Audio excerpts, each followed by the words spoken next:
I'm happy to give my name. My name is Gerard Cooper.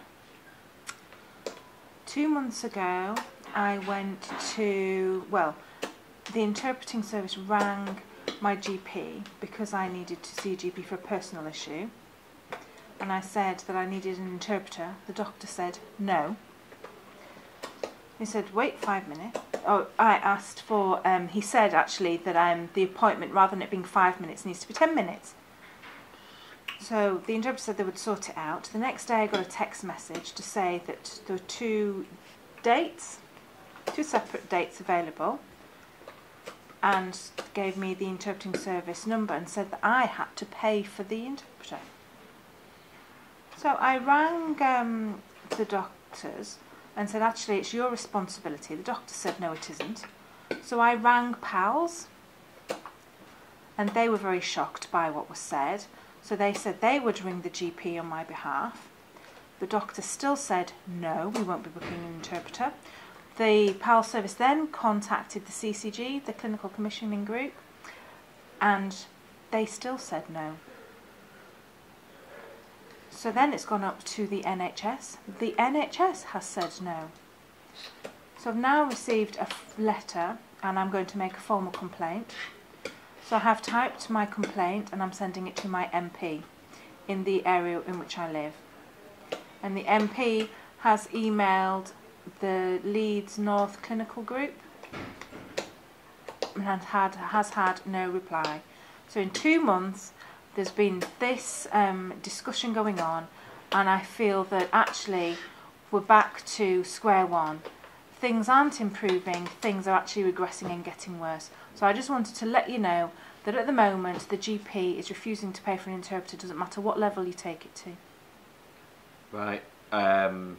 I mean, that goes back to before someone was saying that they believed it was the NHS that paid and not the GP, and it wouldn't be coming out of the GP's pocket. But I'm going to find out. Actually, the GP says that apparently it's supposed to come out of their budget, but the GP has no budget.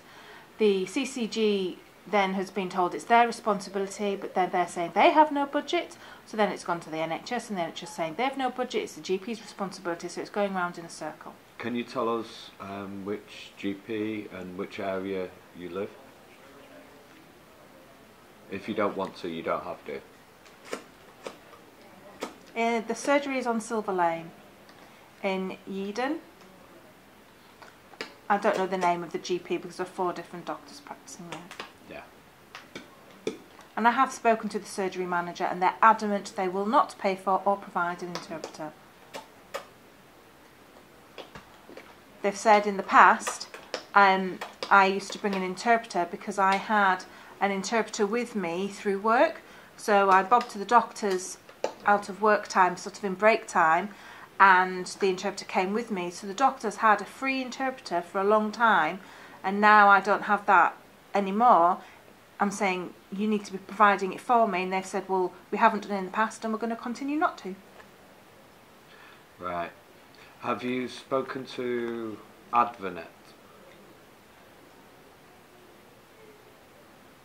No. No. What I'll do is I'll get either Tatum, Tanya or Parveen to talk to you and see if there's anything that they can do, because Advanet fight on your behalf, you know, and take up, you know, sort of personal issues like that. In the workshop that I was in this morning, I spoke to somebody called Andrew, and he works, well, he's actually head of something or other to do with patients in the NHS, and he was very shocked. So I've got his email address now, and I will email him with my story, and hopefully he's going to give me some material that will add strength to my argument, or he might actually ring the surgery or whoever it needs to be directly. But I've been very shocked by this experience. You know, it's going back to the olden days. So when the doctor surgery texts me to say there's a choice of 2 dates, actually they use the NHS email system, which only the NHS can email text message out, but you can't reply. So I have no way of replying. And then if you don't go to the surgery, you get told off for missing an appointment. Then how can I ring? This came up earlier. Someone else was saying they got a text message but can't reply. They've got to go to work, so they can't go to that appointment. How can they get back in touch to say they can't make it?